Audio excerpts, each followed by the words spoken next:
Have you ever felt completely invisible? Like nothing you do actually matters? Like you're just going through the motions while life happens to other people, somewhere else, and you're stuck on the sidelines, watching it all unfold without you? Most people think that if your work isn't seen, praised, or recognized, it doesn't count. That if nobody notices your faithfulness, it's meaningless. That if you're not getting applause or acknowledgement or visible results, then you're wasting your time and your life doesn't really matter. That's what Elias believed for years. Decades, actually. Standing alone in his lighthouse on a cliff, overlooking the ocean, doing the same job day after day, year after year, watching ships pass in the distance that never stopped, never waved, never acknowledged he even existed. He felt like a ghost, invisible, insignificant. Like his life was just a long series of empty routines that meant nothing to anyone. Until the night everything went wrong. The night the generator failed in the middle of the worst storm in years. The night his lighthouse went completely dark when it was needed most. The night he had nothing, absolutely nothing, except a dying flashlight and a choice. Give up or do something that seemed completely futile. What if I told you that a dying flashlight, held by exhausted hands in a dark tower during a violent storm, saved a man's life when a $1 million lighthouse beacon sat useless and dark?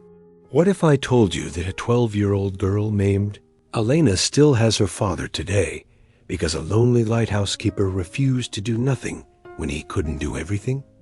What if I told you that the moment Elias felt most like a complete failure was actually the moment his faithfulness mattered most? This is the true story of a man who discovered something that will change the way you see your own life forever. Something about invisible work. Something about small lights in overwhelming darkness. Something about faithfulness that no one sees, but that saves lives anyway. Because what happened to Elias on that dark, stormy night proves 3 things you desperately need to hear. You are not invisible. You are foundational. Your small acts of faithfulness create ripples you'll never see. And the very moment you feel most insignificant might be the exact moment you matter most. By the end of this daily light message, you'll understand why the ships that never waved were actually the proof of Elias's success. Why feeling invisible doesn't mean being insignificant. And why your ordinary, unnoticed, unacknowledged faithfulness in your sphere, whatever that sphere is, might be the very thing someone's life depends on right now, even though you'll never know it. Stay with me, because this story is about to reveal a truth that changes everything. In today's episode, The Lighthouse Keeper. Subscribe now. Activate notifications. There's something deeply human about standing in front of a window, looking out at the world and feeling small. Maybe lying awake at 3 in the morning, staring at the ceiling while the world sleeps around you. While we reflect on this feeling of invisibility that so many of us experience, write in the comments what city and country you're watching, listening to this daily light message from. There's something deeply, profoundly human about standing in front of a window, looking out at the world, and feeling small. Stopped? Maybe while washing dishes at the kitchen sink, your hands moving through the familiar motions, while your mind wanders to places you wish it wouldn't go.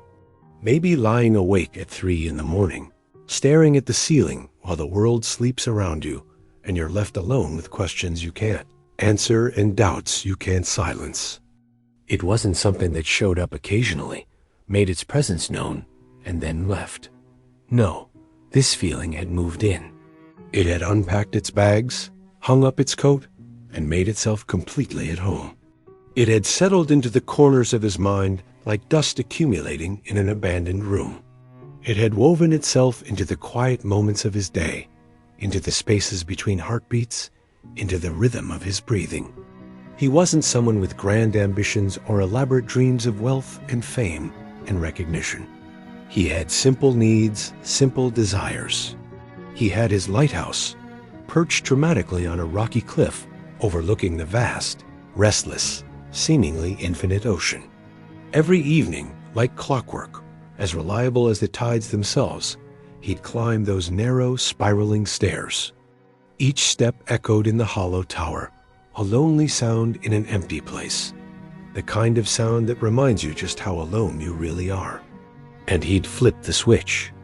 The light would come on, casting its bright, powerful beam across the dark waters, rotating slowly, faithfully, methodically, cutting through the fog and the night like a sword through shadow. The same purpose that felt less like purpose and more like existence, just existing, just going through the motions. The sound of waves crashing against the rocks, like nature's own rhythm section, constant and eternal, playing a song that never ends and never changes. The simplicity of a life reduced to its essential elements: light and dark, duty and rest, solitude and, well, more solitude. It's peaceful and restorative, and even healing, until it becomes loneliness. And loneliness, my friend, has a way of making you question everything, especially your purpose, especially your value, especially whether anyone in this great big world even knows you exist, even cares that you're here, even would notice if tomorrow you simply weren't. The metal was smooth from years of use, polished by countless touches, by the oils from his skin transferred day after day, year after year, until the switch had become almost a part of him, and he a part of it.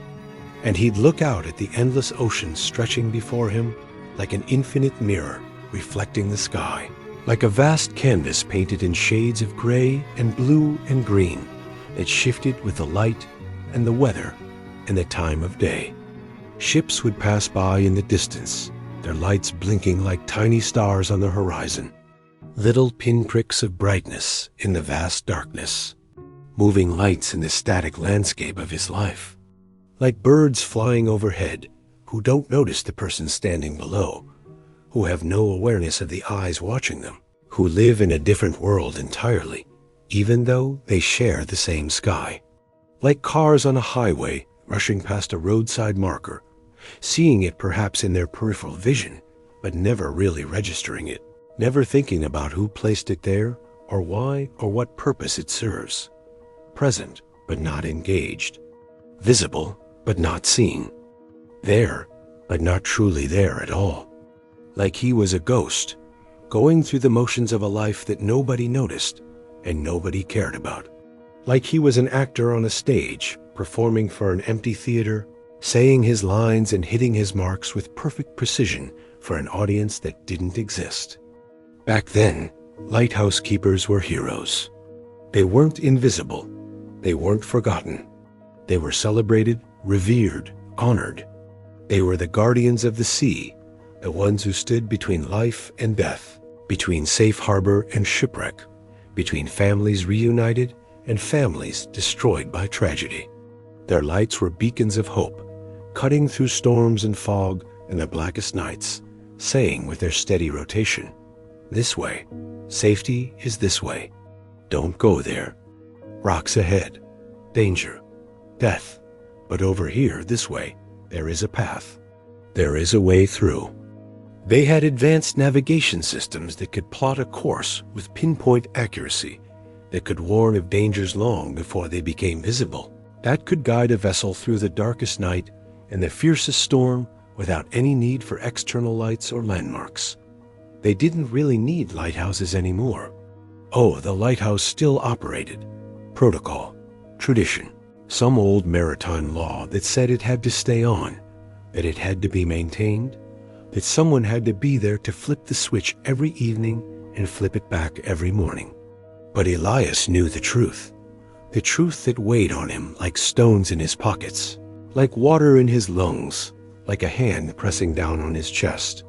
He was maintaining something that had become obsolete, outdated, unnecessary, a relic of a bygone age, kept running not because it mattered, but because someone, somewhere, had decided it should continue even though its time had passed. What did that make the person who spent his days and nights maintaining it, caring for it, being faithful to it? This feeling, this sense of insignificance, this crushing awareness of his own irrelevance, it wasn't loud. It didn't scream at him. It didn't announce itself with alarm bells and flashing lights. It was more like a constant hum in the background, like the sound of the ocean that he'd heard so long he'd stopped consciously registering it. But that was always there, always present, always affecting him whether he acknowledged it or not. A dull ache that never quite went away. Like a toothache you learn to live with, that becomes so familiar you forget what it feels like not to hurt. Like a weight you carry that becomes so constant, so much a part of your daily experience, that you forget it's there until you try to stand up straight and realize you can't.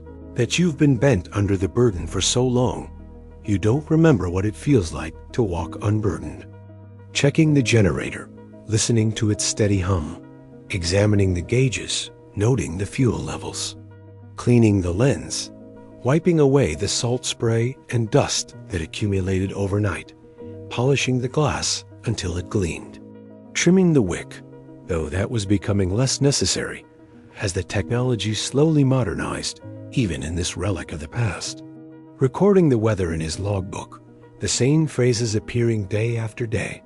Clear skies, moderate winds, sea calm or overcast, strong winds, sea rough. The same observations, the same patterns, the same endless cycle of sameness. Why am I doing this? Does any of it matter? It's not just about having tasks to fill your day and responsibilities to fulfill. It's about feeling like what you do matters. It's about feeling like your actions have weight, have consequence, have meaning beyond just the mechanical completion of tasks. It's about feeling seen. It's about believing that your actions, your presence, your very existence in this particular place at this particular time, they ripple outward and touch something, someone, somewhere. That you're connected to a larger story, a bigger purpose, a web of cause and effect that extends beyond your isolated tower and your solitary life. That's when the loneliness starts to feel less like solitude, which can be peaceful, which can be chosen, which can be a gift, and more like isolation, like being cut off, like being forgotten, like being left behind when everyone else moved forward. That's when you start to wonder if you're just taking up space in a world that's moving on without you. If you're just a placeholder, a warm body filling a position that doesn't really need to exist anymore. No letters in the mail, at least not anymore. Those had stopped coming years ago.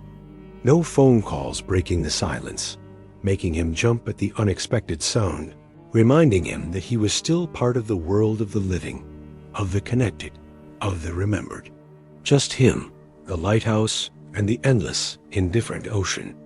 The same ocean that had been there long before he arrived, long before his grandfather arrived, long before the lighthouse itself was built.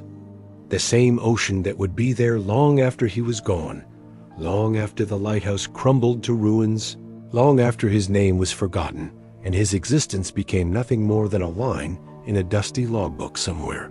Lighthouse keeper, Elias. Years of service, too many. Hear about people's lives. Their celebrations, weddings and births and graduations. Their struggles, lost jobs and illnesses and heartbreaks. Their ordinary, beautiful, connected lives. Lives that involved other people. Lives that mattered to someone. Lives that would be mourned if they ended, celebrated while they continued, remembered after they concluded. His life didn't have those connections, those relationships, those moments of shared joy and shared sorrow that make life feel real and worthwhile and significant.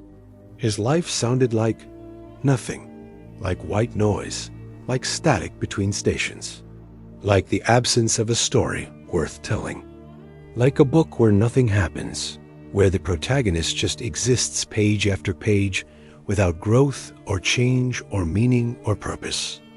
More insidious, more soul-eroding. It's the loneliness of doing the same thing every single day, with no one to share it with, no one to witness it, no one to say, "Hey, I see what you're doing. I see the effort you're putting in. I see your faithfulness, your consistency, your dedication. Good job. Well done. Thank you. It matters. A feeling like an extra in a movie where everyone else is the star, where everyone else has dialogue and purpose and a role in the story while you just stand there in the background. Present but insignificant. Visible but unimportant. Existing but not really living. Some nights, after turning on the lighthouse beam and watching it begin its endless rotation, he'd sit in his small room with a cup of tea, growing cold in his hands, staring at the walls. The walls were covered with old maps, yellowed with age and curling at the edges. Faded photographs of lighthouses from around the world, Eddystone in England, Cape Hatteras in North Carolina, Hook Head in Ireland, Peggy's Cove in Nova Scotia. Postcards he'd collected over the years, sent to him by whom exactly? He couldn't remember anymore. Colleagues, maybe. Fellow lighthouse keepers from back when such a thing still existed as a real profession with a community and a shared identity. Mementos of a world he wasn't really part of anymore.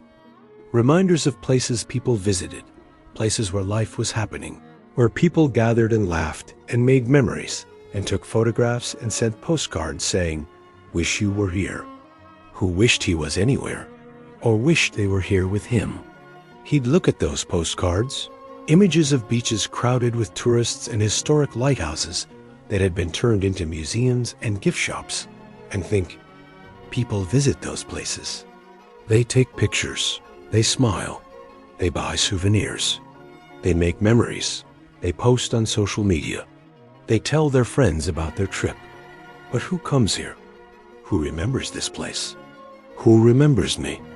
It eats at you slowly, like rust on metal, like water wearing away stone.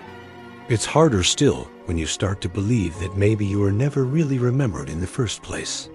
When you start to wonder if you've always been invisible, if you've always been the person standing just outside the frame of every photograph, present but unseen, there but not captured, existing but not documented. If you've always been someone people looked past rather than at, through rather than to. Just another day. Little conversations with himself, filling the silence with sound, with words, with something to break the oppressive quiet. Little reminders that he still existed, that he could still produce sound, still affect the air around him, still make vibrations that traveled through space even if no one else was there to hear them, to receive them, to acknowledge them. Because feelings of insignificance, they don't just stay in your head like abstract thoughts you can choose to think or not think. They start to shape how you see the world. They start to change your perception of reality. They become a lens through which you interpret everything, a filter that colors every experience, a framework that structures your understanding of your place in the grand scheme of things. Not someone engaged in life, but someone watching life happen. He wasn't living. He was just watching life happen somewhere else, to someone else, in some other place where things mattered, and people connected and existence had meaning beyond mere survival and routine. They had jobs and families and communities and problems and joys and all the messy, complicated, beautiful things that make life feel real. But him? He was just the lighthouse keeper, flipping a switch, maintaining a relic, counting down the days until... What? Until what? Exactly? He didn't even know. He didn't have an answer to that question. He didn't have something to look forward to, some goal to work toward, some milestone to mark his progress through time. Not knowing if this is temporary, this loneliness, this routine, this sense of being stuck in a moment that never ends, or if this is it.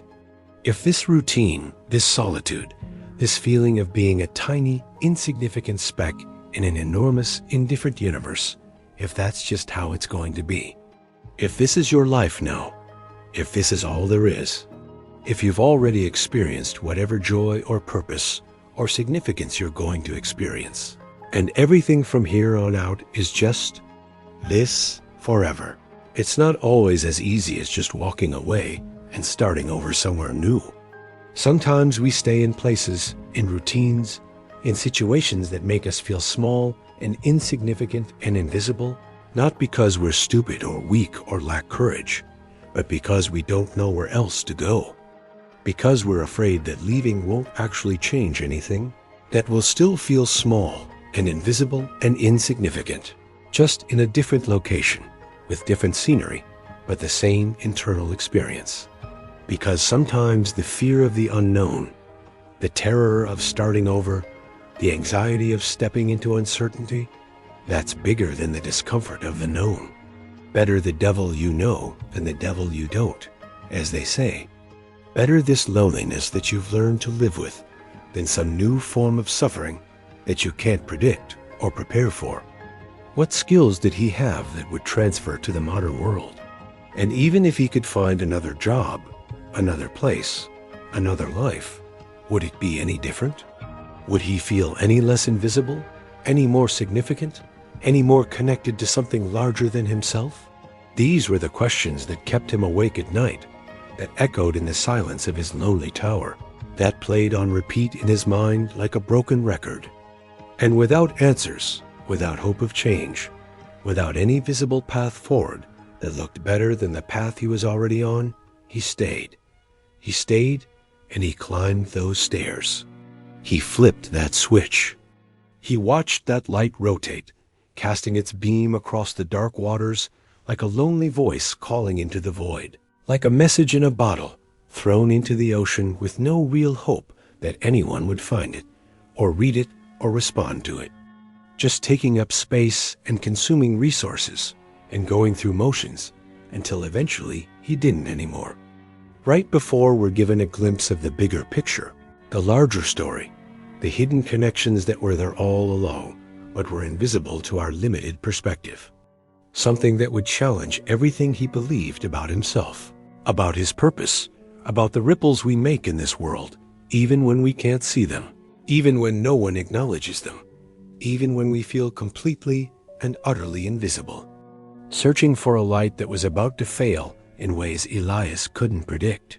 Searching for a light that would require him to become something more than he ever thought he could be, to do something he never imagined he was capable of, to discover a truth about himself and his purpose that would change everything. You know what's strange about routines? What's fascinating and terrifying about them in equal measure? They start out as helpful things. Drink your coffee the same way, with the same amount of sugar or cream or whatever makes it taste the way you like. Follow the same path from bedroom to bathroom to kitchen. Do the same tasks in the same order with the same movements that have become so automatic you don't even have to think about them anymore. There's peace in knowing exactly what comes next, in not having to make decisions or face uncertainty or deal with the unexpected. Routines reduce the cognitive load of daily life. They free up mental energy for other things, more important things, creative things, meaningful things. At least that's the theory. That's how they're supposed to work.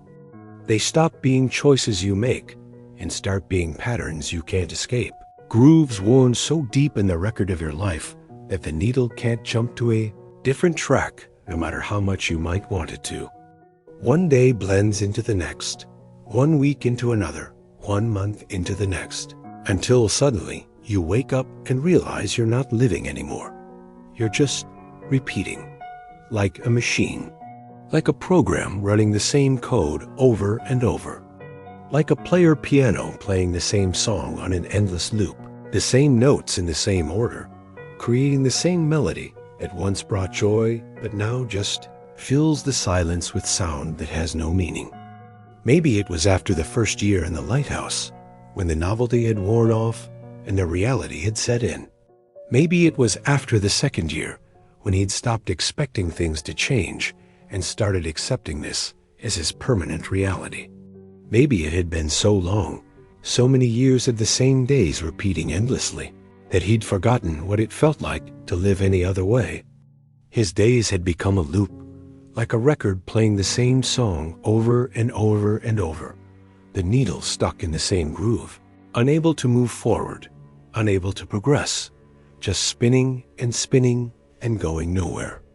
The sun would rise over the ocean, painting the sky in shades of orange and pink and gold, creating a masterpiece of light and color that artists travel thousands of miles to witness and capture. Beautiful, sure, absolutely stunning, objectively magnificent.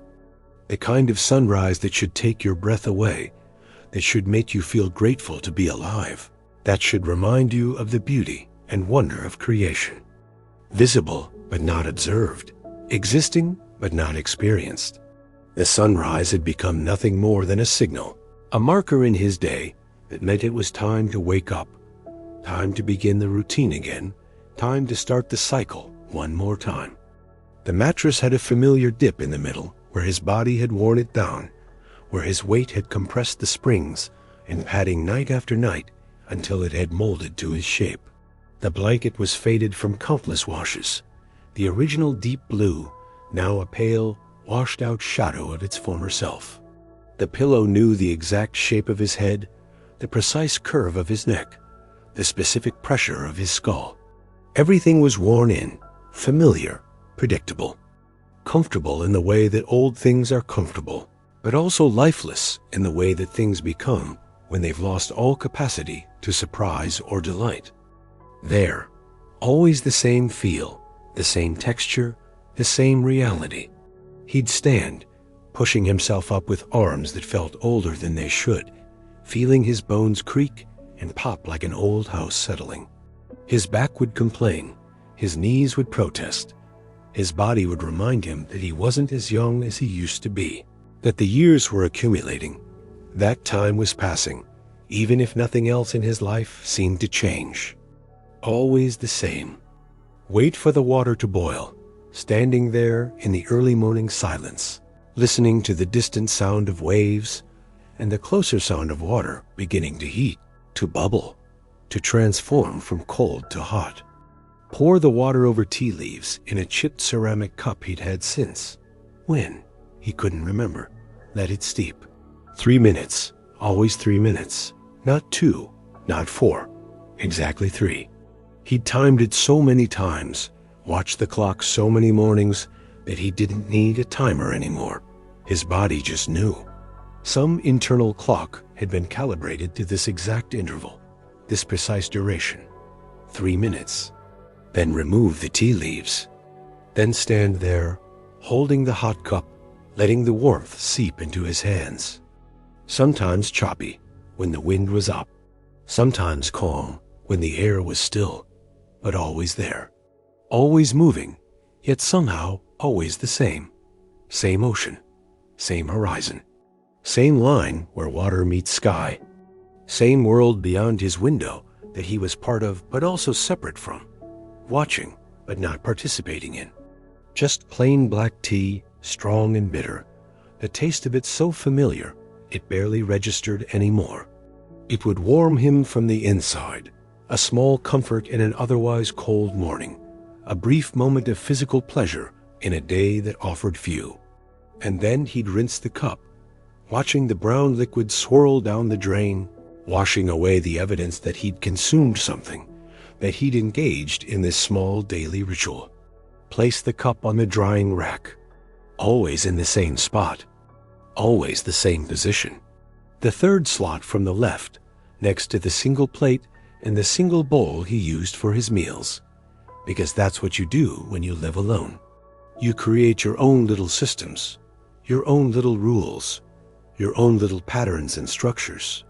Because if you don't, the chaos of loneliness might swallow you whole. Because structure and routine and predictability are shields against the vast emptiness of a life without connection, without meaning, without purpose beyond mere survival. He'd counted them once, years ago, out of sheer boredom on a particularly slow day when time seemed to have stopped completely and he needed something, anything to occupy his mind.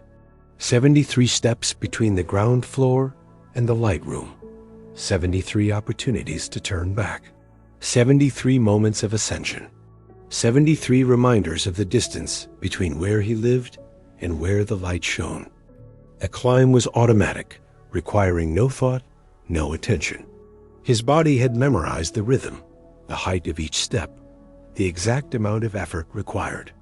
The third step had creaked for years, a sound he'd grown so accustomed to he'd probably notice if it ever stopped. The 17th step was slightly higher than the others. Some quirk of construction or settling of the building that created a tiny irregularity in the pattern. His foot automatically lifted a bit higher when it came to that step. The 45th had a small chip on the right edge where something had been dropped years before he arrived. Some piece of equipment or tool that had left its mark on the stone. His eyes would find that chip without conscious thought, a landmark on his daily journey upward. Things that didn't change when everything else in the world was changing, when technology was advancing and society was progressing, and time was moving forward everywhere except here, in this tower, on this cliff, in this life. But also, in their own way, they were reminders. Reminders that nothing changed. Reminders that today was just like yesterday, which was just like the day before, which would be just like tomorrow, and the day after that, and the day after that, stretching forward into an endless future of sameness. The years had taught his body efficiency, had built the specific muscles needed for this specific task, but they'd also taken their toll. He was older now, slower, more tired. The climb that had once been a challenge was now just exhausting, a necessary evil, a price paid for doing his job. Layers upon layers of curved glass, precisely cut and arranged in a pattern that seemed almost miraculous, designed to amplify and focus the beam of the lamp into something powerful enough to be seen for miles. A marvel of engineering from a bygone era, from a time when these things were built to last, built with craftsmanship and attention to detail that seemed to have disappeared from the modern world. Using a soft cloth, moving in gentle circular motions, methodical and thorough. Every inch had to be clear. Every surface had to be pristine. If the lens was dirty, the light wouldn't shine as bright. The beam wouldn't reach as far. Ships might not see it. And even though he doubted anyone actually needed the light anymore, even though he felt deep in his bones that the whole operation was obsolete and unnecessary, he still cleaned it, still maintained it, still treated it with the respect and care it deserved. Because that's what you do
the same confirmations, day after day, week after week, year after year.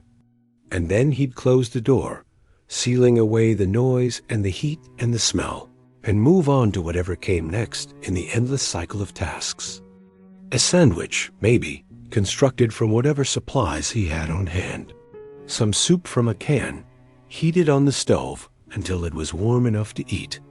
Nothing fancy. Nothing that required effort or creativity or any kind of culinary skill. Just fuel for his body. Calories and nutrients to keep him going until the next meal. Something to keep the machine running, to maintain the basic biological functions that required regular input of energy. At a small table by the window, the same table where he ate every meal, the same chair that knew the shape of his body as well as his bed did, the same view out the window that he'd seen at breakfast and would see at dinner. Ocean, sky, horizon, the eternal, unchanging vista that was both beautiful and oppressive in its constancy. Sometimes he'd try to read while he ate, reaching for one of the books from the small collection he kept on a shelf. Old paperbacks with yellowed pages and cracked spines, their covers faded from years of exposure to salt air and sunlight, adventures, mysteries, romances, stories about people living exciting lives, facing challenges, making choices, falling in love, discovering treasures, solving crimes, saving the day. The words would blur together, forming abstract patterns of black on white rather than sentences that conveyed meaning. His mind would wander, drifting away from the story on the page to thoughts of his own life, his own story, which seemed to have no plot, no conflict, no resolution, no point. He'd look up and realize he'd been on the same page for 20 minutes and couldn't remember a single sentence he'd supposedly read. The protagonist's name, the setting, the conflict, all of it would be a blank in his mind because he hadn't actually been reading at all. Just looking at words while thinking about nothing and everything. His brain churning through the same familiar thoughts and questions and doubts that occupied his mental space every day. Listening to the sound of waves through the window, a sound so constant it was like silence itself, like the hum of the universe. Listening to the wind, which varied from day to day, but always had the same essential quality, the same voice speaking the same message. You are alone here. You are alone. Listening to his own chewing, the sound of his teeth grinding food, the mechanical process of breaking down nutrition into a form his body could process. Listening to the silence between sounds, the absence of human voices, the lack of conversation or laughter or any indication that other people existed in the world. The evening would have its own responsibilities, its own ritual, the lighting of the beacon, the beginning of the night watch. But the afternoon? The afternoon was empty space, a void, time that needed to be filled, but had no inherent purpose, no obvious tasks, no clear structure. It stretches out like taffy, long and slow and sticky. It drags, it crawls, it seems to move backwards. A single afternoon can feel like an eternity. Hours become days. Minutes become hours. And you're stuck in them, trapped in the slow passage of time with nothing to do but endure it, to survive it, to get through it somehow. Organizing supplies that didn't need organizing, arranging cans in the cupboard by size or type or expiration date, sweeping floors that were already clean, pushing a broom across wood that had been swept the day before and the day before that, checking equipment that he'd already checked that morning, examining the same components again, just to have something to look at, something to focus on, some reason to move and think and do. Work that kept you busy without actually accomplishing anything important or necessary. Things to occupy his hands while his mind spiraled into thoughts he didn't want to think, questions he couldn't answer, feelings he didn't want to feel. Better to be moving than sitting still. Better to be doing something, even something pointless, than doing nothing at all. Because nothing was dangerous. Nothing left space for reflection, for awareness, for the crushing reality of his situation to press down on him with its full weight. The path was narrow and rocky, bordered by scrub brush and hardy plants that somehow survived in the salt air and harsh wind, that clung to life in this inhospitable environment through sheer stubbornness. He'd walk slowly, hands in his pockets, eyes on the horizon where ocean met sky. Ships would pass in the distance, always in the distance, never close, never approaching this lighthouse, always heading somewhere else, to some other destination, some other port, some place that mattered more than this forgotten outpost on its lonely cliff. Running toward something? Did they have purpose? Did they have meaning? Did they have connections and relationships, and all the things that made life feel worth living? Did they have families waiting for them? Wives or husbands who looked at the calendar, counting down the days until their return? Children who asked every day, "When is Daddy coming home? When is Mommy coming home?" They were going somewhere. They had destinations, even if those destinations might not bring them happiness or fulfillment. They had the possibility of change, of something new, of something different waiting at the end of their journey. Elias? He was stationary, fixed, anchored to this rock, to this lighthouse, to this routine that ground on day after day after day with no variation, no progress, no movement in any meaningful direction.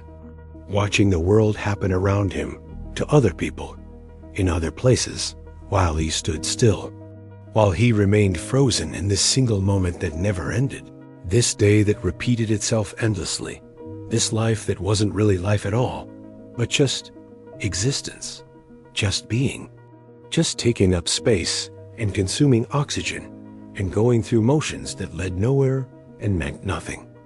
A different kind than what we talked about before, a different flavor of isolation. It's not just being alone, being without other people in your immediate physical space. It's feeling separate from life itself, feeling like you're behind glass, watching a movie you can't enter, observing a world you can't be part of. You can see the action. You can see people laughing and crying and struggling and succeeding. You can see life happening in all its messy, complicated, beautiful chaos. But you can't join them. You can't step through the glass. You can only watch. And watching over time, over years of nothing but watching, it makes you forget that you are ever capable of doing anything other than watching. It makes you forget that you, too, are supposed to be living, not just witnessing. That you're supposed to be a character in your own story, not just a spectator watching other people's stories unfold. This was when his job actually mattered, or at least when it felt like it might matter, when he could tell himself that what he did had some significance, some impact on the world beyond this lonely cliff. Evening was coming. Darkness was coming. Night was approaching with its dangers and its uncertainty, and the lighthouse needed to be ready. His legs were tired by now, exhausted from the multiple trips up and down throughout the day. The climbs accumulated, wearing him down, each one taking a little more out of him than the last. But he'd make it to the top. He always did. Because it had to be done. Because this was his responsibility. Because this was what he was here for. Check that gauge. Adjust the timer. Make sure the rotation mechanism was engaged, that the gears were properly aligned, that everything was ready to perform its function when called upon. All the little details that transformed a collection of glass and metal and electricity into a functioning beacon, into a light that could cut through darkness and fog and storm, that could warn and guide and protect. Switch. The lighthouse doing what a lighthouse does, what it was designed to do, what it had been doing for decades and would continue doing for as long as someone kept, showing up to flip the switch and maintain the equipment. This light that he maintained and cared for and kept burning night after night. This light that probably didn't matter anymore, that probably wasn't needed in an age of GPS and radar and satellite navigation, but that he maintained anyway because it was his job, because it was his duty, because it was what he did. Just the dull acknowledgement that he'd done his job. Again, like always, like he would do tomorrow night, and the night after that, and the night after that. For as long as this went on, for as long as he remained here in this tower on this cliff, in this life that wasn't really a life at all, he lacked the energy and motivation for anything complex, anything that required real effort or attention. Eat alone at his table by his window with his view. Clean up afterward, washing his single plate and single bowl and single cup, putting them back in their designated spots on the drying rack. And then the evening would stretch before him, empty and quiet and seemingly endless. More reading attempts that usually failed, books opened and pages turned without any real comprehension or engagement. Stories started and abandoned when his mind wandered too far to pull back. Staring at the ceiling, lying in bed fully clothed because it was easier than the effort of changing. Looking at the patterns in the plaster or wood, seeing shapes that weren't really there, watching shadows move as the lighthouse beam rotated outside. The thoughts that he couldn't turn off, that circled endlessly through his mind, like the lighthouse beam circled endlessly through the night. Thoughts about purpose and meaning and significance. Thoughts about whether any of this mattered, whether he mattered, whether his existence made any difference to anyone anywhere. Thoughts about the life he might have lived if he'd made different choices, if he'd taken different paths, if he'd been braver or smarter or luckier. Thoughts about the future that stretched ahead, looking exactly like the past, an endless repetition of these same days, these same routines, this same crushing loneliness. Because in sleep, the routine paused. In sleep, the loneliness faded. In sleep, he didn't have to feel like an observer anymore, because he wasn't observing anything at all. In sleep, there was peace, there was rest, there was escape from the endless monotony of consciousness. The same emptiness dressed up as duty, the same meaninglessness disguised as responsibility. He'd stopped believing that life could be anything other than this. He'd accepted this as his reality, his fate, his destiny. This was who he was, the lighthouse keeper, the observer, the invisible man maintaining an invisible purpose in a world that had moved on without him, that didn't need him, that wouldn't notice if he simply stopped. Something that would force him to see that maybe, just maybe, he wasn't as invisible as he thought. That maybe his faithfulness, his routine, his quiet, unnoticed, unacknowledged actions, they were building toward something he couldn't yet imagine, something bigger than his limited perspective could comprehend. Sometimes the thing that transforms us completely comes when we least expect it, when we've given up hope that anything will ever be different, when we've resigned ourselves to an endless repetition of what has always been. There are moments in life that arrive without warning, without announcement, without any kind of preparation or heads up that gives you time to brace yourself for what's coming. Moments when everything you thought was stable, everything you relied on, everything you believed you could count on, suddenly shifts beneath your feet like sand pulled out by a wave, leaving you stumbling, falling, grasping for something solid that's no longer there. You don't see warning signs flashing in red letters telling you to prepare, to get ready, to brace for impact. You don't get a premonition or a feeling in your gut or any kind of intuitive sense that everything is about to change. You just go about your routine, completely unaware that in the next few minutes or hours, your entire world is going to be turned upside down, shaken up, transformed in ways you can't yet imagine. Not that the day of the week mattered much to him anymore. His calendar had long since become meaningless, just a march of days that all looked the same, that all felt the same, that all blended together into an undifferentiated mass of time passing without purpose or significance. Tuesday, Wednesday, Friday, Sunday, they all blended together in his mind like colors mixing into gray, losing their individual characteristics and becoming just days. Another day. One more rotation of the earth. One more cycle of light and dark. One more repetition of the same routine he'd lived through thousands of times before. The kind of month when summer's warmth is a distant memory and winter's bite is just beginning to show its teeth. The kind of month when the ocean gets angry more often than not, when storms roll in from the Atlantic with increasing frequency and ferocity, when the wind cuts through your clothes like a knife through butter, finding every gap and opening, chilling you to the bone, no matter how many layers you wear. The slow, mechanical process of preparing his body for another day of the same tasks, the same responsibilities, the same endless routine. Check the lighthouse.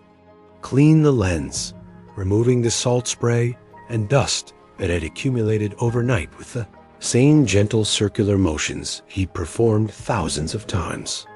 Inspect the mechanism, listening for any unusual sounds, looking for any signs of wear or malfunction.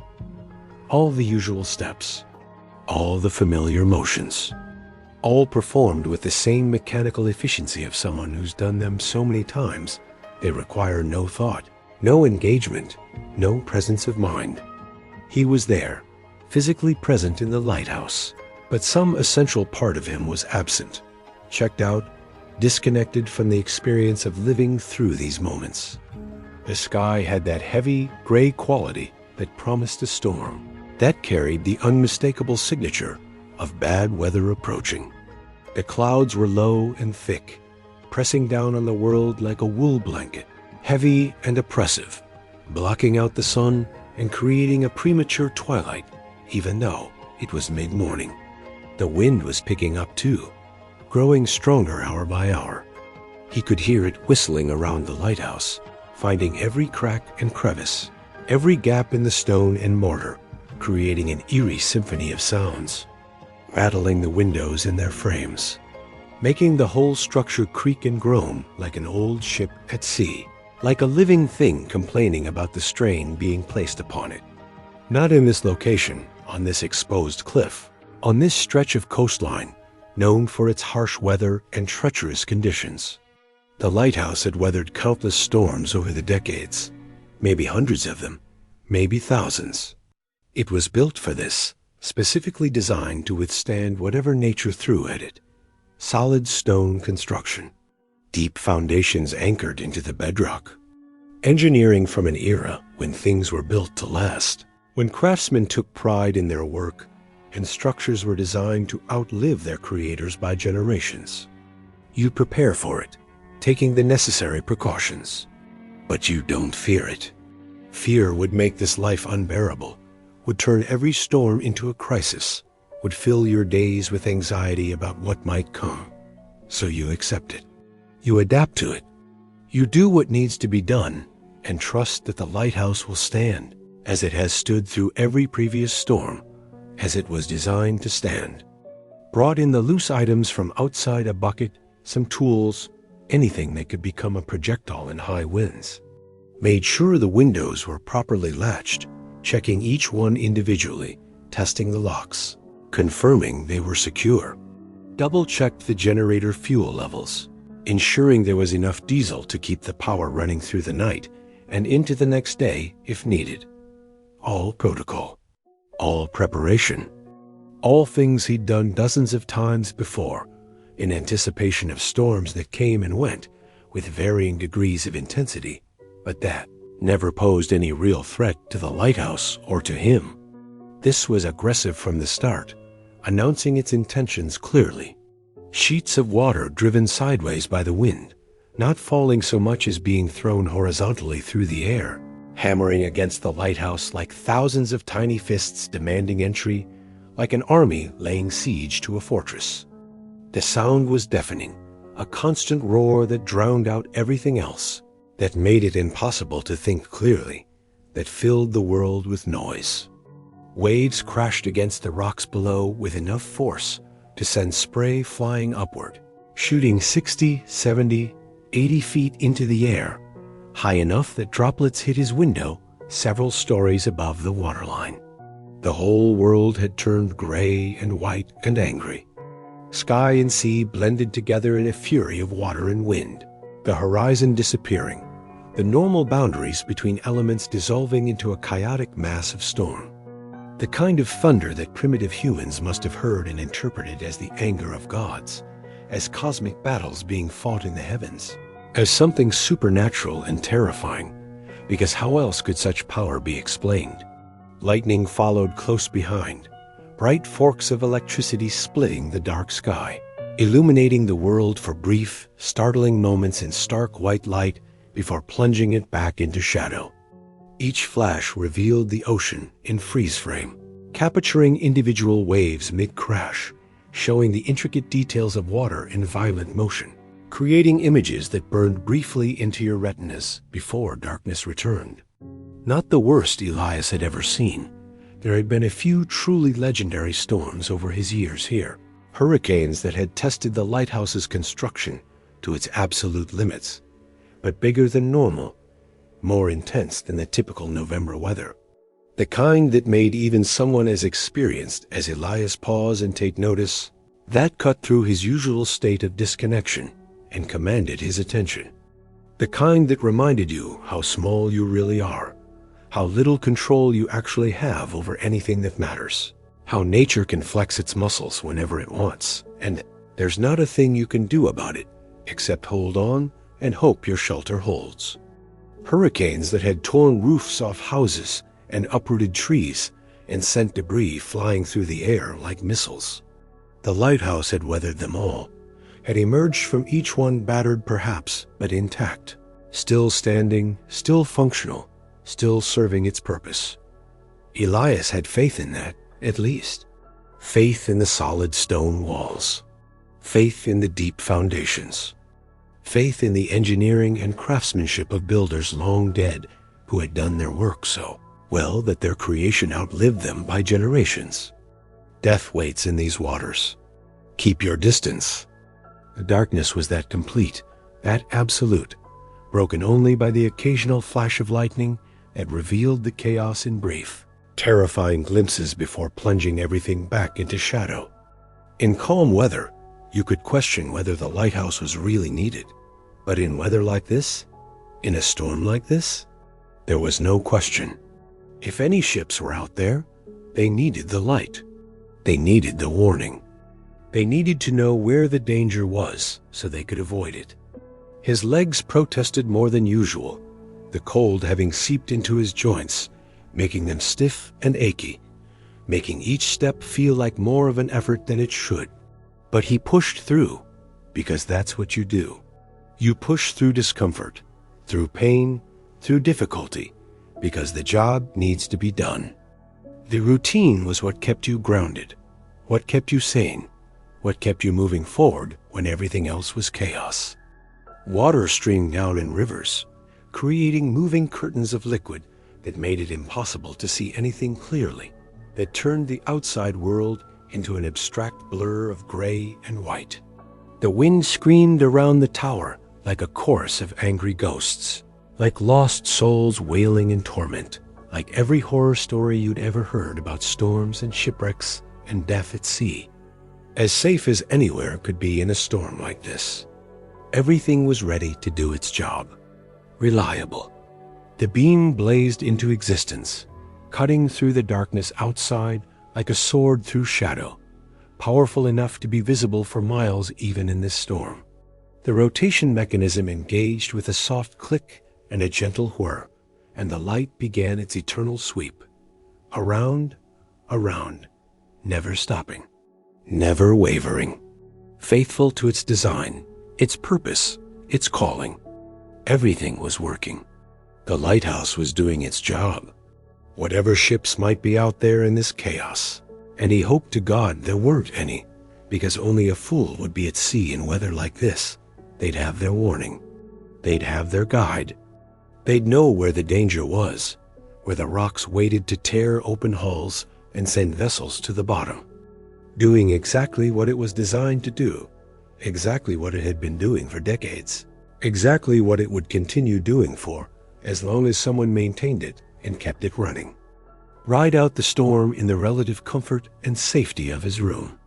Tomorrow, when the storm passed, and it would pass, they always did, there would be cleanup.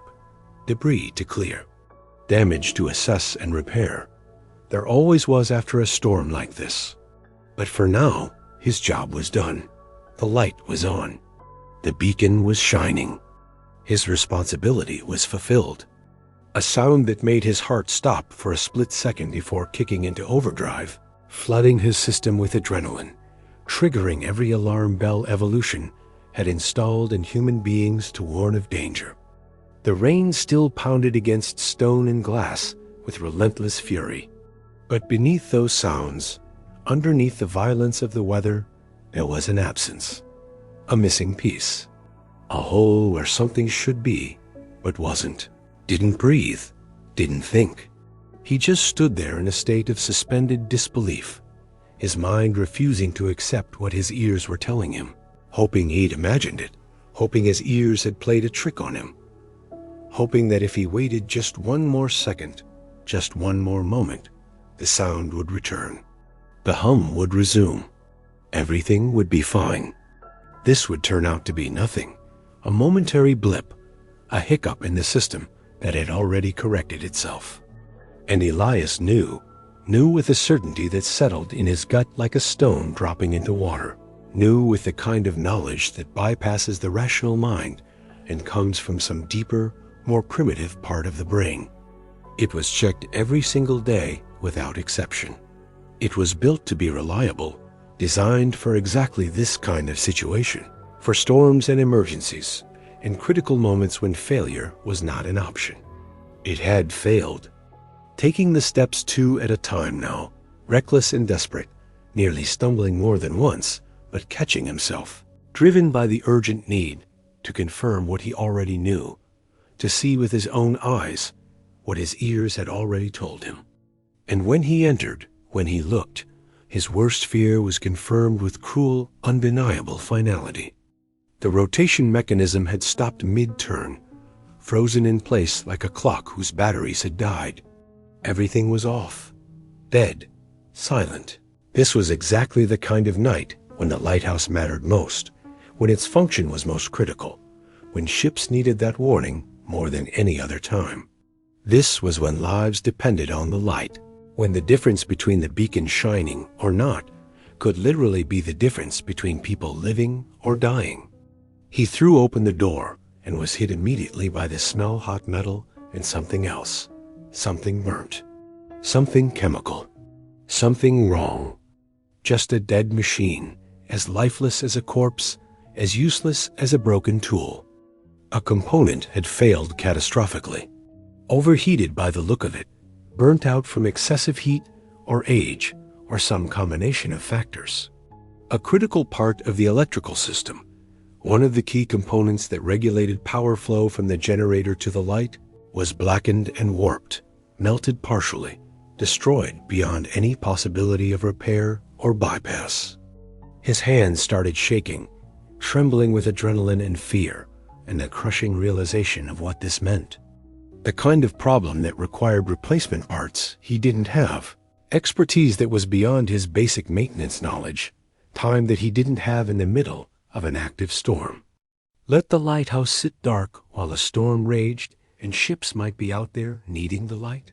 He spent the next 20 minutes, though it felt like hours, time distorting under stress and adrenaline in that generator room, his hands working frantically, desperately, his flashlight clenched between his teeth, casting harsh shadows, trying everything he could think of, checking connections, hoping one had just come loose, bypassing circuits, trying to route power around the failed component, attempting to jury-rig something, anything, using wire and tools and sheer desperate ingenuity to create some kind of temporary fix that might get the power flowing again, even if only partially, even if only for a little while.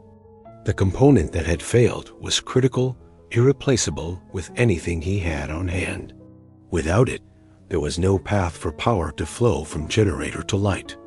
The system was broken, completely, irrevocably, at least for tonight, at least until parts could be brought from the mainland and proper repairs made. And without the generator, there was no light.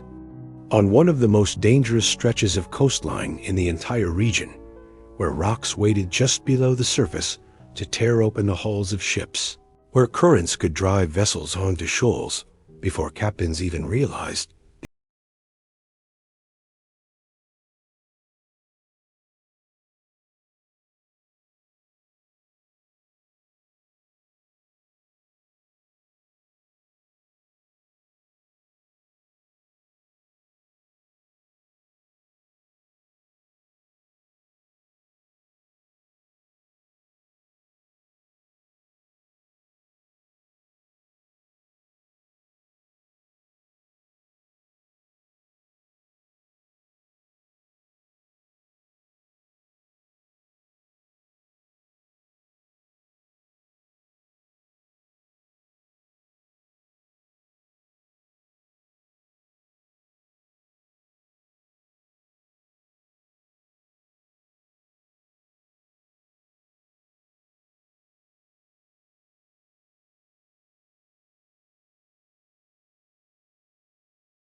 The years of faithful service rendered meaningless by this one catastrophic night when everything went wrong. Something that refuses to accept defeat, that refuses to give up, that refuses to let circumstances have the final word. Do something. There's a moment that comes to all of us at some point in our lives, a defining moment that we often don't recognize as defining until we're looking back on it years later. Not an easy choice that requires nothing of us but what we've always given, but a choice that demands something more, something deeper, something we're not even sure we possess. And we have to decide, right there in that moment, with no time for careful deliberation or consultation or planning. Do we give up? Do we accept defeat? Do we tell ourselves that since we can't do everything, we might as well do nothing? Or do we do something, anything, even if it seems small and inadequate and unlikely to make any real difference? Even if it feels foolish? Even if there's no guarantee it will work? Even if no one will ever know we tried? For Elias, sitting on the cold floor of the light room, with his head in his hands and the weight of failure pressing down on him from all sides, that moment had arrived with the force of a revelation, with the clarity of lightning cutting through darkness. And somewhere in that chaos, maybe, possibly, perhaps, there were people who needed what he couldn't give them. People who were depending on a light that wasn't shining. People whose lives might hang in the balance while he sat here doing nothing. The weight of responsibility threatening to crush him from all sides, squeezing the air from his lungs, making it hard to breathe, hard to think, hard to do anything but sit there paralyzed by the magnitude of the situation. All that existed was the storm, the failed light, The darkness where there should have been illumination, and the knowing, relentless certainty that somewhere out there, someone might need him. Someone might be counting on a beacon that wasn't shining. Someone might be sailing toward rocks they couldn't see, toward danger they couldn't detect, toward death that was waiting in the darkness with patient, inevitable malice. It was subtle at first, barely noticeable beneath the noise of his spiraling thoughts and mounting panic. A small voice in the back of his mind, not a literal voice that he heard with his ears, not something audible or external, but a thought that cut through the noise of his despair like a beam of light cutting through fog. A thought that was somehow different from all the other thoughts churning through his consciousness. Clearer, stronger, more certain. Still capable of thought and action. Still able to make choices and take action and do something. Even if that something might be inadequate, even if it might not work, even if it might be futile. That failure of equipment meant failure of purpose. That the inability to do what he wanted meant he should do nothing at all. That didn't mean there was absolutely nothing he could do to address the situation, to try to fulfill his purpose even in a limited way, to be faithful to his calling, even when the tools he relied on had failed him. His eyes, adjusted to the darkness now after long minutes without any light, could make out the dim shapes of the equipment around him, even in the nearly absolute darkness. The useless lens, dark glass, that should have been blazing with light. The silent rotation mechanism, gears and motors that should have been turning, but that now sat frozen, dead. The lamp housing that should have been radiating heat and light, but that was now cold and empty. All unable to serve their purpose. But did that mean he was completely powerless? Did that mean there was absolutely nothing, not one single thing, he could do to provide some kind of light, some kind of warning, some kind of signal to anyone who might be out there?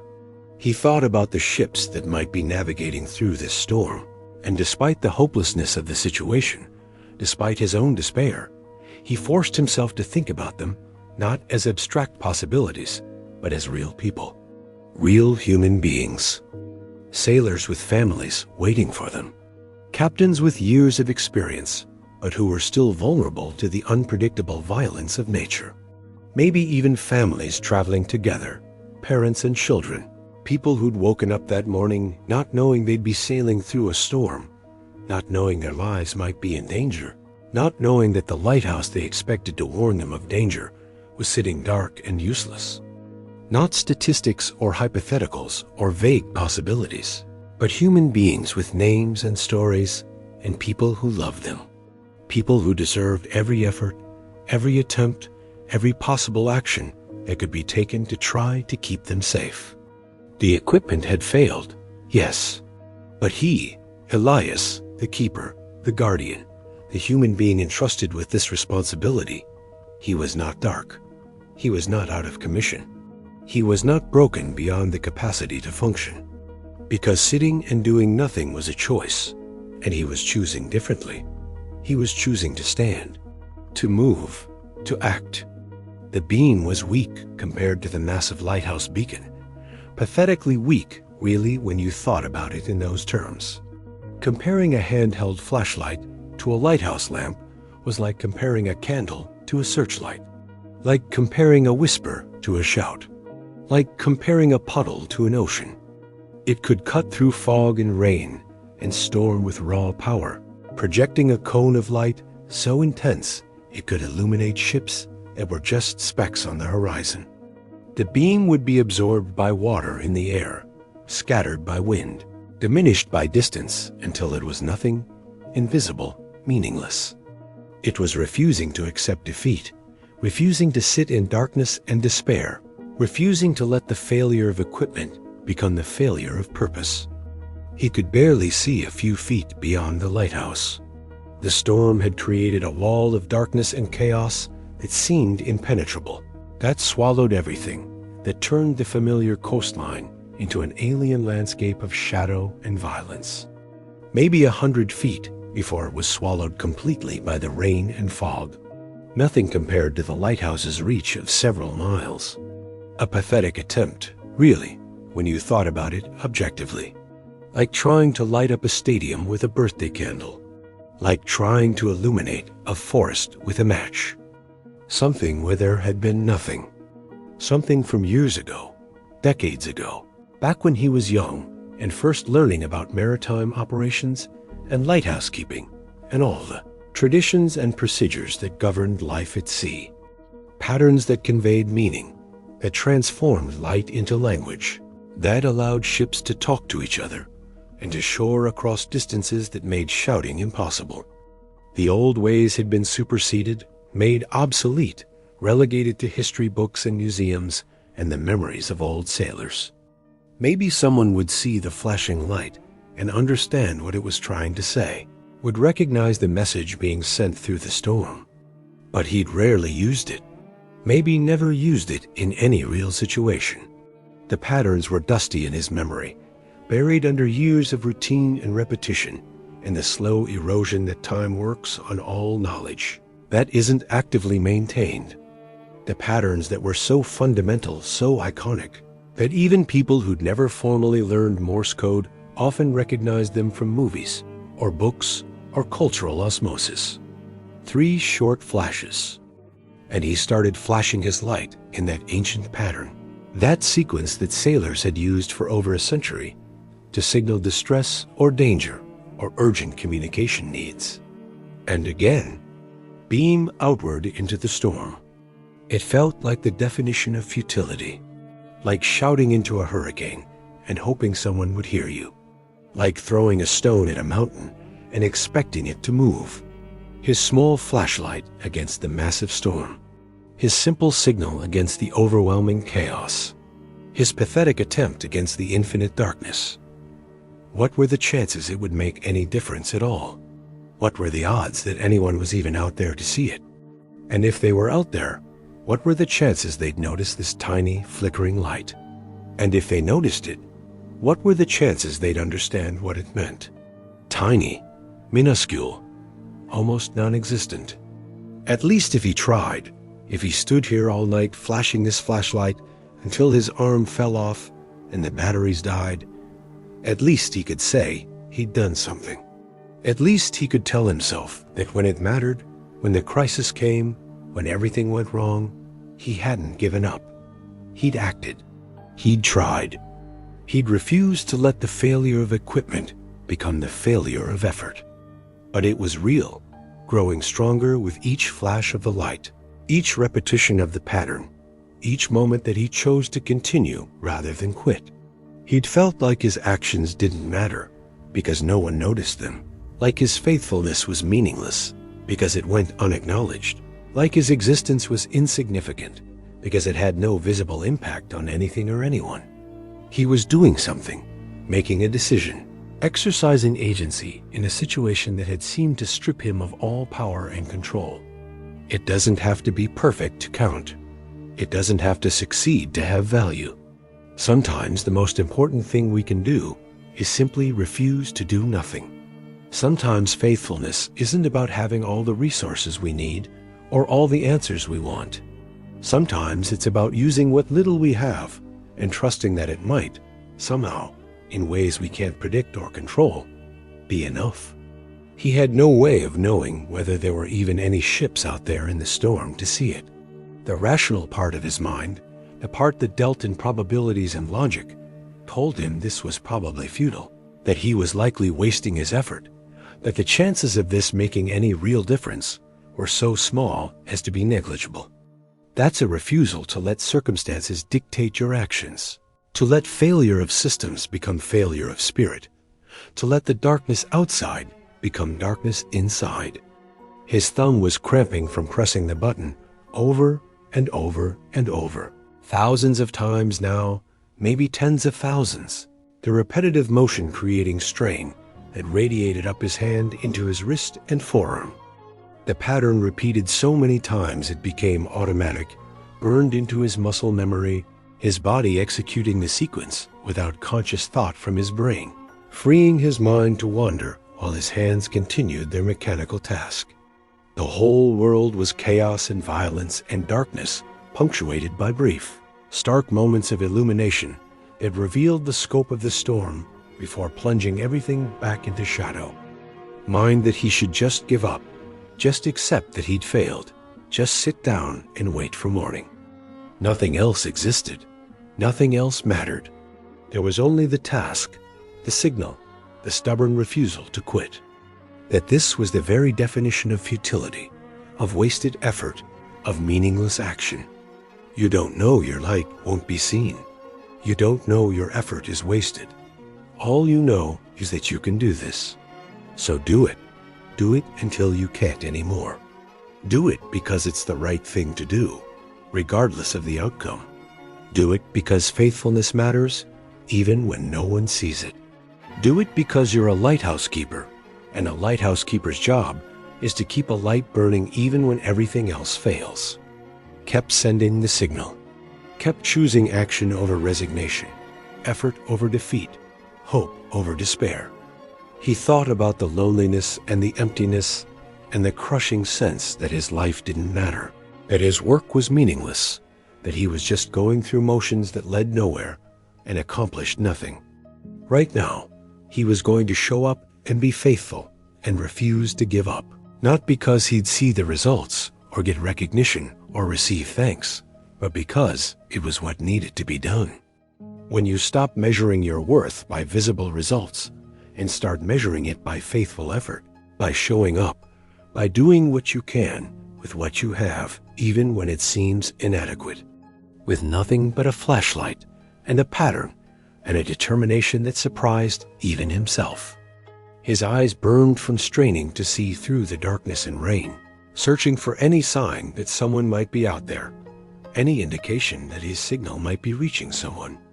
Just showing up and doing what you can with what you have, even when you can't see the results, even when you have no guarantee it matters, even when every voice of reason says you're wasting your effort.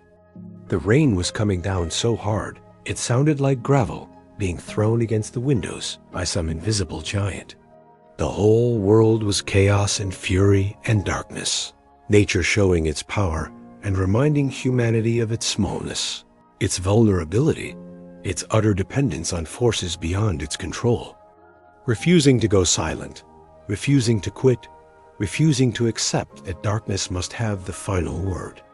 A choice to be faithful with the little he had instead of doing nothing, because he didn't have everything he needed. Matter, the ones we do without any expectation of recognition or result or reward, those are the actions that change everything. The storm passed and the truth was revealed. Morning came the way it always does after a storm, the way it has come since the beginning of time and will continue to come until the end of all things. Like the world wasn't quite sure it was safe to show its face yet, like creation itself was holding its breath to see if the violence had truly passed, or if this was just a temporary lull before the chaos resumed. Deep gray softened to lighter gray, the color of ash or fog or old memories fading with time. And finally, reluctantly, like a curtain being drawn back by invisible hands, the sun began to push through the remaining clouds, sending pale rays of light across the battered landscape, illuminating the aftermath of the storm's fury. All through the endless hours of darkness that had seemed like they might never end. His flashlight had died around 3 in the morning, the batteries finally giving out after hours of constant use. After thousands upon thousands of flashes, after being pushed far beyond what they were designed for. The little light had finally flickered, dimmed, and gone dark, leaving him with nothing but the faint glow of distant lightning and his own stubborn presence. Unable to abandon his station, his duty, his calling, even though the practical part of his responsibility had been rendered impossible by equipment failure. His legs felt like they might give out at any moment, the muscles trembling with fatigue from supporting his weight for so many hours without rest. His arm, the one that had held the flashlight through the long night, was numb and useless, hanging at his side like dead weight, the muscles so overtaxed and strained that he couldn't feel his fingers anymore, couldn't move them even if he wanted to. His throat was parched, desert dry, his mouth tasting of salt and exhaustion. His head pounded with a dull, persistent throb that radiated from his temples to the base of his skull, the kind of headache that comes from stress and dehydration and too many hours without rest. Still present, even when presence was all he had left to offer. The rain had stopped, the relentless pounding ceasing as suddenly as if someone had turned off a faucet, leaving only the sound of water dripping from the lighthouse and running in streams down the rocky cliff. The ocean, while still choppy and restless, had lost its violent fury and returned to its usual rhythmic heaving. Now it just rolled and surged like someone turning over in their sleep, exhausted from the night's exertion, spent from the display of power. Pieces of driftwood, some as small as twigs and others as large as fence posts. Seaweed strewn across the stones in thick, tangled mats, dark and glistening. A few items that must have washed up from somewhere, a plastic container, what looked like part of a fishing net, unidentifiable bits of refuse that the ocean had claimed from ships or shores and then rejected, spitting them back onto land. Sturdy as always, solid, unmoved by the storm's fury. A testament to the skill of builders long dead who had done their work so well that their creation outlasted them by generations. But the lighthouse was still dark. The generator was still down. His job, his one responsibility, his core purpose, his reason for being in this place, remained unfulfilled. The light that should have been burning all night had been dark. And Elias still didn't know if that darkness had cost anyone their life. Proof that his failure had mattered in the worst possible way. Needed to drink water, to eat something, to attend to basic biological needs that he'd ignored all night in his single-minded focus on the signal, on the light, on the desperate attempt to fulfill his purpose in whatever limited way he could. All the practical, necessary things that came after a crisis, all the administrative tasks that couldn't be ignored no matter how exhausted he felt. Any wreckage that would confirm his worst fears and turn his failure from abstract possibility into concrete tragedy. But he made it down, one painful step at a time, all 73 steps that he'd climbed and descended countless times, but that now felt like climbing down a mountain. It cleared his head slightly, bringing a touch of clarity to thoughts that had been muddled by fatigue. He took a deep breath, tasting salt and ozone and that peculiar clean smell that always follows a storm. Like the world has been washed and scrubbed and rinsed of all impurities. Washed clean by the torrential rain, but also littered with debris, scattered with branches and seaweed and stones that had been displaced by wind and water. Transformed by the night's violence into something both familiar and strange, recognizable but altered, the same path but somehow different. Any boats that might be in distress, sitting low in the water, listing to one side, showing damage. Looking for debris fields that might indicate a wreck, clusters of floating objects, oil slicks, anything that would suggest a vessel had gone down, had been broken apart by the storm, or smashed against the rocks. Just the endless, indifferent expanse that had been there long before him and would be there long after, that cared nothing for human ships or human lives or human concerns. The morning light revealed no disasters, no wrecks, no evidence of the tragedy he'd feared. Relief that he saw no obvious disaster, no clear evidence that someone had died because the lighthouse was dark. That was good. That meant maybe, possibly, hopefully, the worst hadn't happened. His flashlight signal, all those hours of standing and flashing and refusing to give up, it had been sent into an empty void, witnessed by no one, mattering to no one, changing nothing. His faithfulness had been real, but its impact had been nothing. No ships had been saved because no ships had been there. No lives had been preserved because no lives had been at risk. An effort that changed nothing and mattered to no one. The routine beckoned, even in failure, even in defeat. Life went on. Responsibilities remained. The world kept turning, whether his efforts mattered or not. Something that didn't belong, it was out of place in the natural landscape of rock and water and seaweed. There was a person down there, down by the water, hunched over and moving slowly. Someone had survived the storm, but might be hurt, might need help, might be dying right now while he stood here staring in disbelief.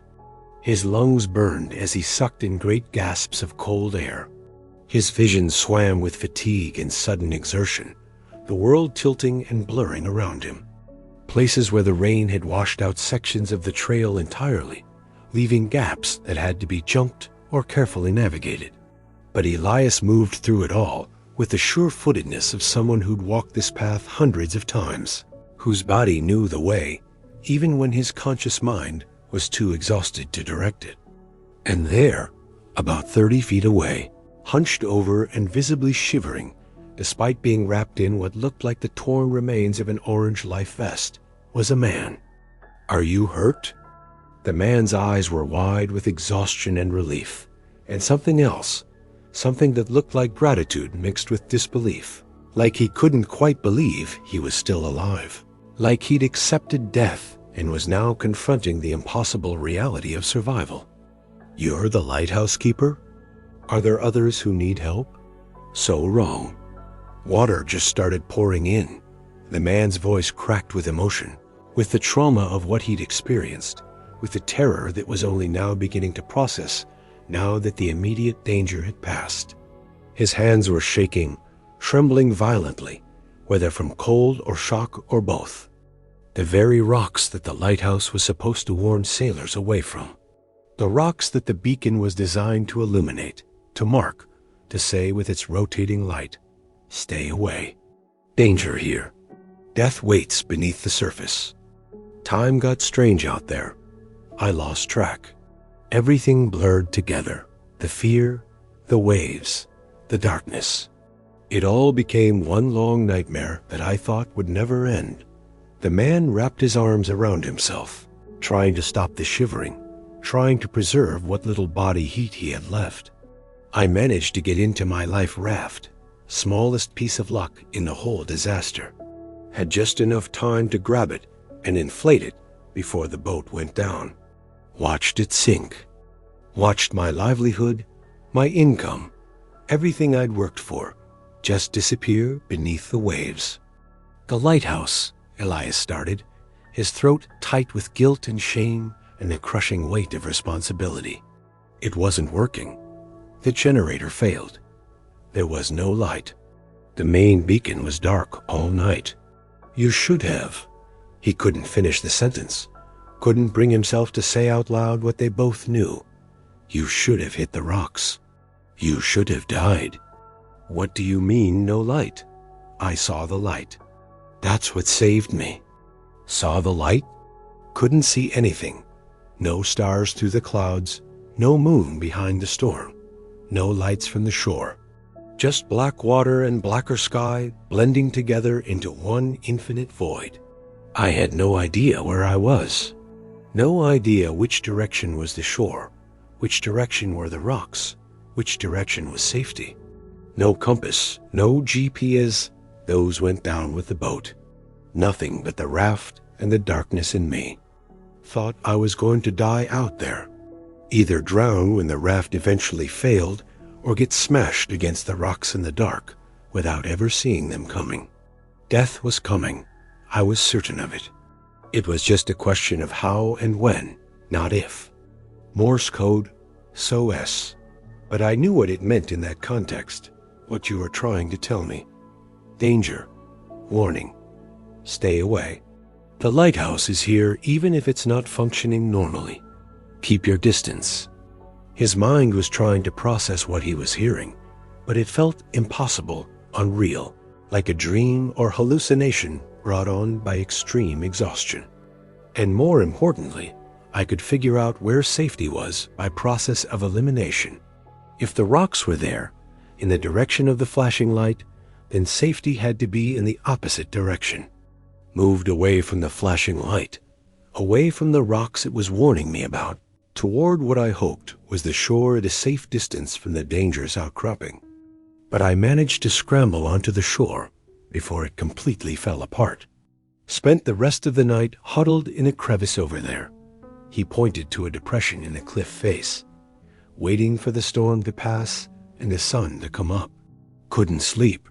Too cold, too scared, too in shock from what had happened. But I was alive. I was on solid ground. I'd survived. I was planning to climb up to the lighthouse as soon as it was light enough to thank whoever was sending that signal, to thank them for saving my life, for refusing to let the night be completely dark, for giving me that one critical piece of information I needed to survive. His throat was tight with emotion, closed up by feelings too big and too complex to name. His eyes were burning, but not from exhaustion this time. Tears were forming, blurring his vision, threatening to spill over. I didn't even know if anyone was out there. You being faithful, even when your equipment failed and everything went wrong. The reason I'll get to live the rest of my life, however many years that might be, because you didn't give up. Because you did something, even when that something seemed small and inadequate. For his refusal to do nothing when he couldn't do everything. His knees felt weak, threatening to buckle, to dump him onto the rocky beach. And because you tried, I'm here. My daughter, her name is Elena. She's 12 years old. She still has a father. My wife, Maria, she still has a husband. That's not nothing, friend. That's everything. That's literally everything. The sun continued to rise, painting the sky in shades of pink and gold and orange. The same colors that Elias had stopped really seeing years ago, but that now seemed more beautiful than he'd ever noticed. The ocean continued its eternal rhythm, waves rolling in and retreating, the same pattern it had followed for millions of years. And Elias felt something shift inside him, something fundamental and profound, something that went to the very core of who he was and how he understood his place in the world. He'd felt like an observer, standing on the sidelines of a life that was happening somewhere else to someone else, watching but not truly living. It had saved a life. Because he'd chosen action over resignation, effort over defeat, hope over despair. There are moments in life that rewrite everything you thought you knew about yourself. But when they come, when they arrive with their transformative power, they change everything. They split your life into before and after, into who you were and who you're becoming, into the person you thought you were and the person you're discovering you've always been beneath the layers of doubt and fear and misunderstanding. And the transformation happening inside him was so profound, so complete, so earth-shaking,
or praise or to feel heroic. They don't do it because they're confident or because they believe they'll succeed or because they want acknowledgement. They do it because it's what needs to be done, because someone might need them, because they can't live with themselves if they don't at least try, even if trying seems futile. He thought about all those years of doubt, all those endless days of wondering if he mattered, all those lonely nights of feeling invisible and insignificant. He thought about the ships passing in the distance that never waved, never acknowledged his existence, never gave him any sign that his work was noticed or valued. He thought about the crushing sense that his life didn't matter because no one saw it, because his actions went unacknowledged, because he existed in a state of invisibility. Sometimes impact happens in the dark, witnessed by no one except the people whose lives are touched by it, who are affected by it, who are saved by it. If the storm had blown him in a different direction, if he'd made it to shore somewhere else along the coast, if circumstances had been just slightly different, Elias might never have known he'd saved anyone. He might have spent the rest of his life thinking his flashlight signal had been a futile gesture, a meaningless act of desperation that accomplished nothing and mattered to no one. And that life was real and valuable and significant, regardless of whether Elias ever found out about it. He'd felt useless because no one called to say thank you for keeping the light on night after night. The absence of tragedy was his success story, even though absence is invisible by definition, even though prevention doesn't announce itself, even though keeping something bad from happening is harder to see than responding to something bad that has happened. And faithfulness, real faithfulness, it often works in the background, in the shadows, in the quiet, unnoticed moments when no one is watching and no one is keeping score.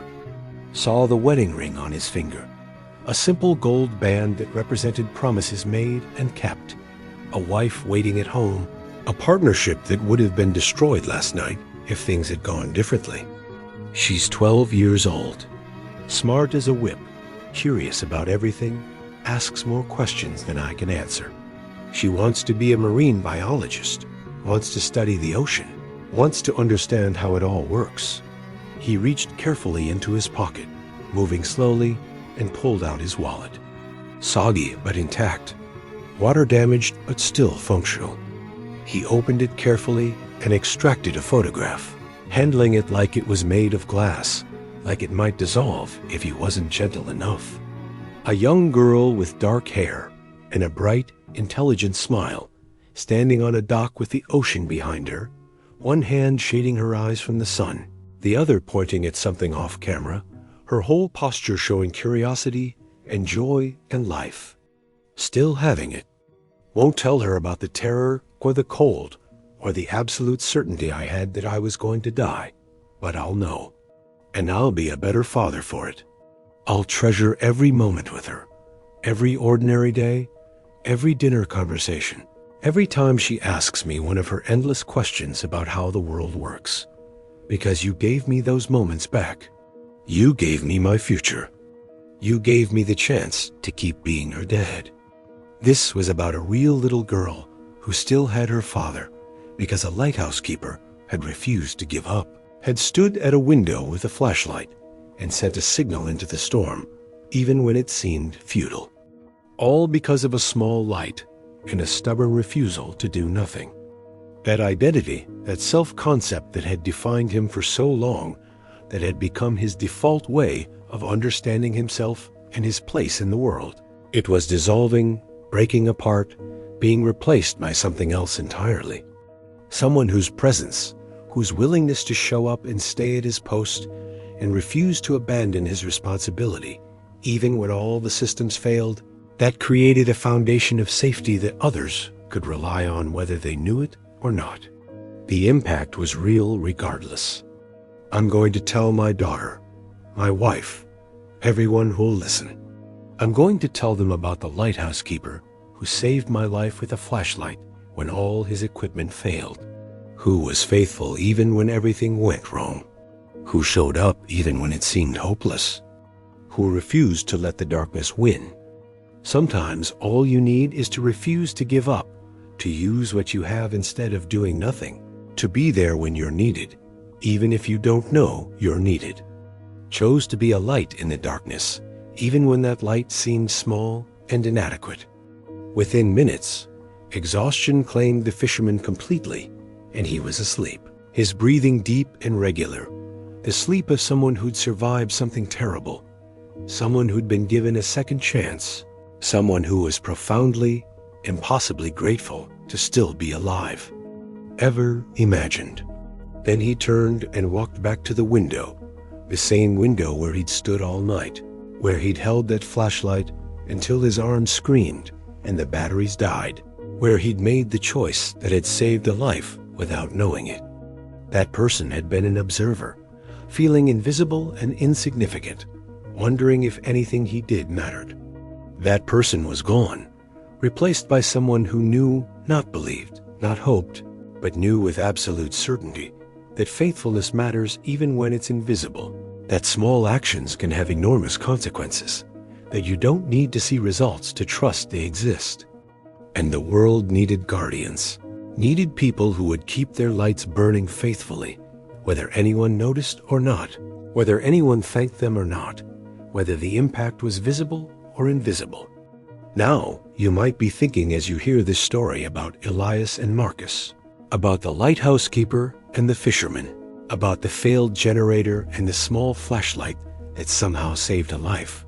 That's beautiful. I don't have a beam of light to maintain or ships to warn away from danger. I don't face storms like that or have equipment that fails at critical moments. So how does this story connect to my life? What does it mean for me, here, now, in my ordinary, everyday existence? Because stories, no matter how beautiful or inspiring they might be, are only truly powerful when they connect to our own experience, when they show us something about ourselves, when they hold up a mirror and help us see our lives from a different angle, with new eyes, from a fresh perspective that reveals truths we couldn't see before. About all of us who aren't lighthouse keepers living in isolated towers, but who felt exactly what Elias felt before that transformative night. That sense of insignificance that creeps in during quiet moments. That feeling of being invisible, of going through motions that nobody notices and nobody cares about. That question that haunts us when we're honest with ourselves. Does anything I do actually matter? Would anyone notice if I just stopped? Driving to activities and practices and games, your car becoming a second home, your schedule revolving around everyone else's needs. Showing up at performances and competitions, clapping and cheering, and being present even when you were exhausted, even when you had 100 other things you needed to do. And sometimes you wonder, did all those ordinary moments make a difference? Did all those small acts of love and care and faithfulness, the ones that felt so routine and unremarkable at the time, did they matter? Were they seen? Were they valued? Did they count? Or maybe you're someone who's worked the same job for 20, 30, 40 years. You've shown up day after day, done your work with diligence and care, been reliable and consistent. But you've never gotten the big promotion or the dramatic recognition. Your name's never been in the company newsletter or announced at meetings. You've just been there, steady, faithful, doing what needed to be done without fanfare or acknowledgement. And sometimes you wonder if anyone even notices, if your absence would even be felt, if you're just a replaceable part in a machine that would keep running without you. And you feel like life has moved on without you, like you're watching from the sidelines while younger people do the things that seem important and meaningful. You see the world changing, technology advancing, society evolving, and you wonder where you fit anymore, if you fit at all, if there's still a purpose for you, or if you're just waiting, passing time, fading into the background while life happens somewhere else to someone else. Just small acts of kindness and service that nobody really talks about, that don't win awards or generate applause, that happen in the background of ordinary life. Am I making any real difference at all? Or am I just going through motions that change nothing and touch no one? If any of that resonates with you, if you've ever felt invisible or insignificant, or like your life doesn't really matter in the grand scheme of things, then Elias's story isn't just his story. It's your story too. Because the lighthouse is just a symbol, a metaphor, a concrete image representing something deeper and more universal that applies to every single one of us, regardless of our circumstances. But it's real, it's there, and it matters more than you can possibly imagine. Your refusal to give up, to quit, to surrender to the voices that tell you you're insignificant and your actions are meaningless. Maybe it's just your own life and the immediate circle around you. It shows them there's someone who cares, someone who's paying attention, someone who won't abandon their post, even when things get hard. The worker who's reliable creates stability in an organization, becomes someone others can count on, provides a steady presence that others orient themselves around. The retiree who stays engaged creates connection and wisdom sharing across generations. The quiet servant creates a web of care that holds communities together in ways that are invisible but essential. And people need your light even if they don't know it, even if they never thank you for it, even if you never see the impact. Thank you. You'll probably never know that it pulled them back from a dark edge, that it was exactly what they needed in that moment. But it did. Your light shone in their darkness. The consistency you showed as a parent, those thousands of ordinary moments that felt so routine, you'll probably never know how that foundation of stability shaped your children's sense of security and self-worth. But it did. Your faithfulness built something they'll stand on forever. To keep your light burning, even when you're tired, even when you feel like it doesn't matter, even when you can't see who it's helping or how it's making a difference. Your sphere is limited. Your resources are meager. Your influence is minimal. You're just one person with one small light in a vast, dark world. But smallness is not the same as insignificance. Elias's flashlight was tiny compared to the lighthouse beam, but in the right moment, for the right person, it was everything. It was the difference between life and death. That smile you gave to a stranger who was feeling invisible might have been the only kindness they received all day. That phone call you made to check on a lonely friend might have been the exact moment they needed to know someone cares. Those meals you cooked for your family, those thousands of ordinary meals, they created not just nutrition, but stability, routine, the comfort of knowing someone is caring for you. You are not just going through motions of a meaningless existence. You are a guardian, a lighthouse, a keeper of light in your sphere of influence. And the world desperately needs you to keep shining.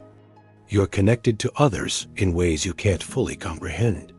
And your faithfulness in your sphere ripples outward, touching lives, changing things, making the world better in ways both seen and unseen.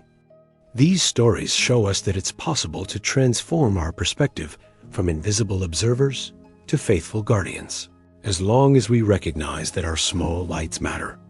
Pause for a moment and subscribe to the channel to start recognizing your inner light and becoming the guardian you were meant to be. Now you might be asking yourself, okay, but what's the greatest example of faithful light I can follow? Now we've talked about Elias and his lighthouse.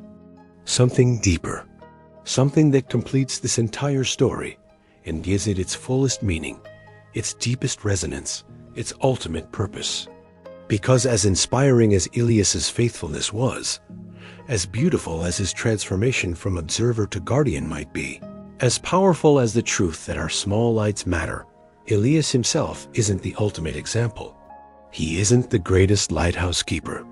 He's pointing us, whether he knows it or not, to someone else, someone infinitely greater, someone whose light has been shining through the darkness since before time began and will never, ever go out. He was being a reflection, a shadow, a small picture of what Jesus has been doing for all of humanity since the very beginning. It burns eternally, blazing with a glory and power that no storm can diminish. no darkness can overcome, no failure can extinguish. Whoever follows me will never walk in darkness, but will have the light of life. Not, I was the light. Past tense, something that used to be true, but might not be anymore. Right now, in this very moment, as you hear these words, Jesus is the light shining in your darkness, guiding you away from the rocks that would destroy you, showing you the path to safety, calling you home. It sends out its light consistently, faithfully, without ceasing. Whether anyone is watching or not, whether ships are near or distant, whether the night is calm or violent. It warns of danger, marking the places where rocks wait hidden beneath the surface to tear open hulls and send vessels to the bottom. It guides to safety, showing the way through treacherous waters, providing a reference point when all other landmarks are obscured by darkness and storm. His voice is calling. His presence is steady and sure, unmoved by the chaos, unshaken by the violence, constant when everything else is changing.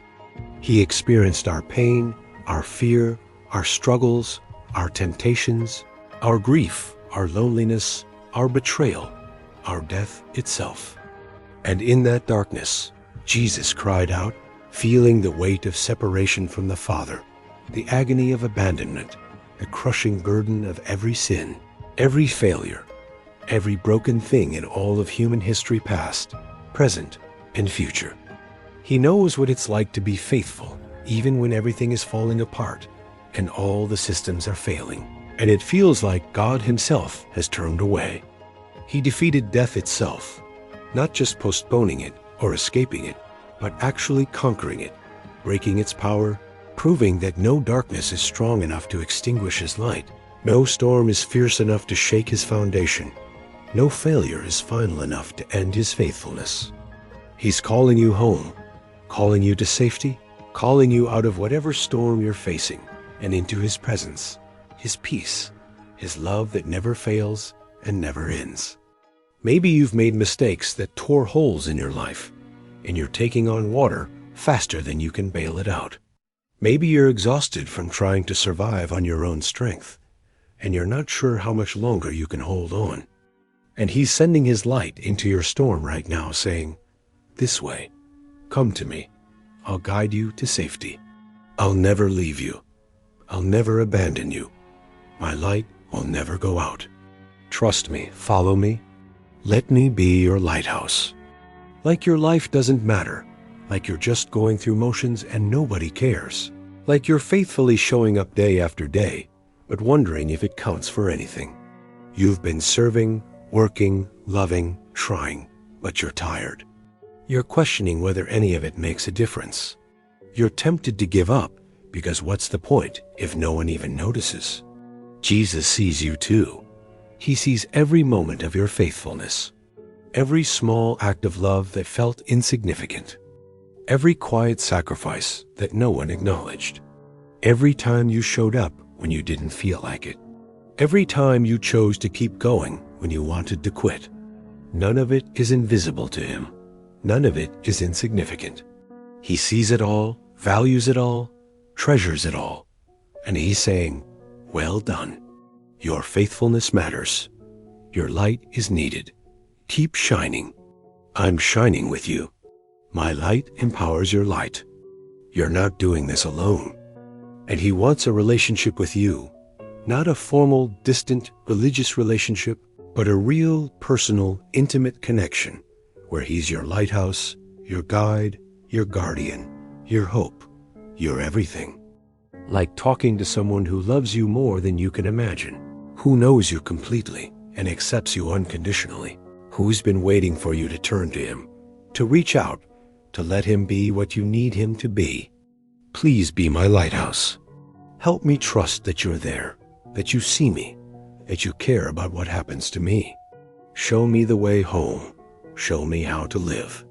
Show me how to be the person you created me to be. Just opening your heart to the one who's been standing at the door knocking, waiting for you to let him in. The light that never fails. The presence that never abandons. The love that never runs out. And the impact you make, the lives you touch, they're magnified and multiplied beyond what you could ever accomplish on your own. He already knows everything anyway. He just wants you to invite him into it, to let him be part of your story, to trust him with your life. Maybe it's showing up for your responsibilities with a renewed sense of purpose, knowing that your faithfulness matters because it's connected to his. One small thing, one act of faith, one choice to be a light in someone's darkness. And when that something is done in connection with Jesus, when it's powered by his light and his love, it becomes part of something eternal, something that will echo through eternity in ways you can't imagine, but that he sees perfectly. And together, you and him, his light shining through you, you can bring light to the darkest places, hope to the most desperate situations, and guidance to those who are lost in their own storms. Keep your light burning, and trust that the ultimate lighthouse keeper is watching over you, guiding you, loving you every step of the way. If so, like this video to increase its reach, and you'll help bless more people with this daily light message. So here we are, at the end of Elias's journey. It might look impressive from the outside. It might have all the right equipment and structure, but it's not doing what it was designed to do. It's not fulfilling its purpose. It's just there, existing but not functioning, present but not impactful. I don't want this story to be something beautiful you heard once, something that touched your heart for a moment, and then you moved on and forgot about it and went back to feeling invisible and insignificant and like nothing you do really matters. I want this to change your life, today, right now, in this moment. Questions that require honest answers, not answers you give to me, because I can't hear you, but answers you give to yourself, to your own heart, to God, who knows the truth anyway, but wants you to acknowledge it, to speak it, to confront it directly. Is it your family, your spouse, your children, your aging parents who need you? Is it your workplace, your colleagues, your clients, your team who depend on you? Is it your community, your neighbors, your church, your volunteer organization? Is it your friendships, the people who need someone steady and reliable in their lives? Where is your post? What is your assigned area of responsibility? And here's the harder part of that question. Have you been showing up there? Have you been faithful in that sphere? Or have you been going through the motions, feeling invisible, wondering if it matters, letting your light dim because you're tired or discouraged or convinced that nobody notices anyway? Second question, what's your storm right now?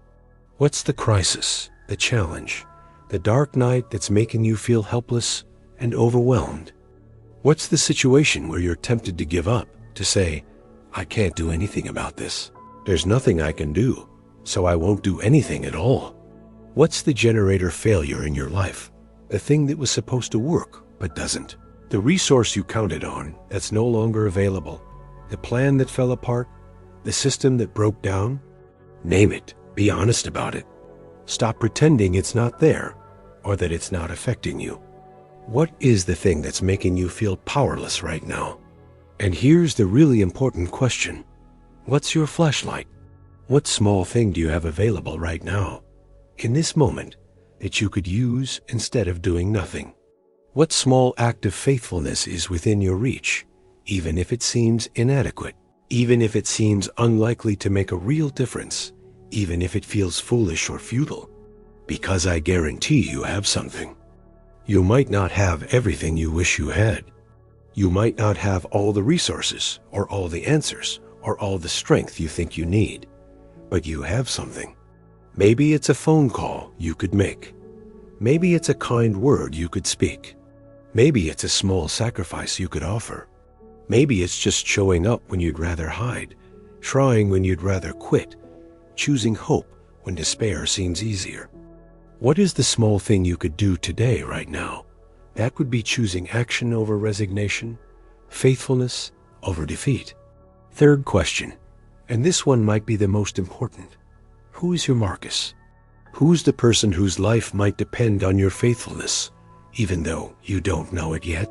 Who's out there in the darkness, lost in their own storm, desperately needing a light to guide them? Who might be saved by your refusal to give up, your choice to use what little you have, your decision to be faithful even when it seems pointless? You might never know who it is. You might never get to meet them or hear their story or receive their thanks. But does that change your responsibility? Does that make your faithfulness less important? Or is the possibility, just the possibility, that someone, somewhere might need your light, is that enough to keep you showing up?